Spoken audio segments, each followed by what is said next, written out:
तर उदय सामंत आणि शेवाळे यांनी केलेल्या दाव्याची राऊतांनी मात्र खिल्ली उडवलेली आहे। आता आम्ही तिघेच प्रवेश करायचे बाकी आहोत असं जाहीर करा असं वक्तव्य संजय राऊत यांनी केलेलं आहे। उद्धव ठाकरे, आदित्य ठाकरे, संजय राऊत यांनीही आता अर्ज केलेला आहे असे जाहीर करून टाका अशी ही मिश्किल टिप्पणी त्यांनी केलेली आहे। माननीय उद्धव ठाकरे साहेब, आदित्य ठाकरेजी, संजय राऊत या तिघांनी त्यांच्याकडे अर्ज केला प्रवेश द्या म्हणून। तेवढंच बाकी आता की बीकेसीच्या त्यांच्या सभेमध्ये आता आम्ही तिघेच प्रवेश करायचो बाकी आहोत, बाकी सगळे त्यांच्या पक्षामध्ये आलेले आहेत।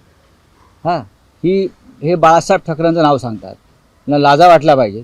आता त्यांनी जाहीर करावं की उद्धव ठाकरे, आदित्य ठाकरे, संजय राऊत, अनिल देसाई, अरविंद सावंत, अनिल परब, बरं का, हे जे बाळासाहेबांचे शिलेदार आहेत हे सुद्धा आता आमच्या पक्षात प्रवेश करत आहेत। वाटलं दावोसमधून जाहीर करावं त्यांनी, ते बसलेत नाहीत तिकडे उद्योगमंत्री। आणि संध्याकाळी आम्ही त्यांच्याकडे अर्ज केलेला आहे, कॉप्या देतो तुम्हाला, आम्हाला प्रवेश द्या म्हणून। एबीपी माझा, उघडा डोळे बघा नीट।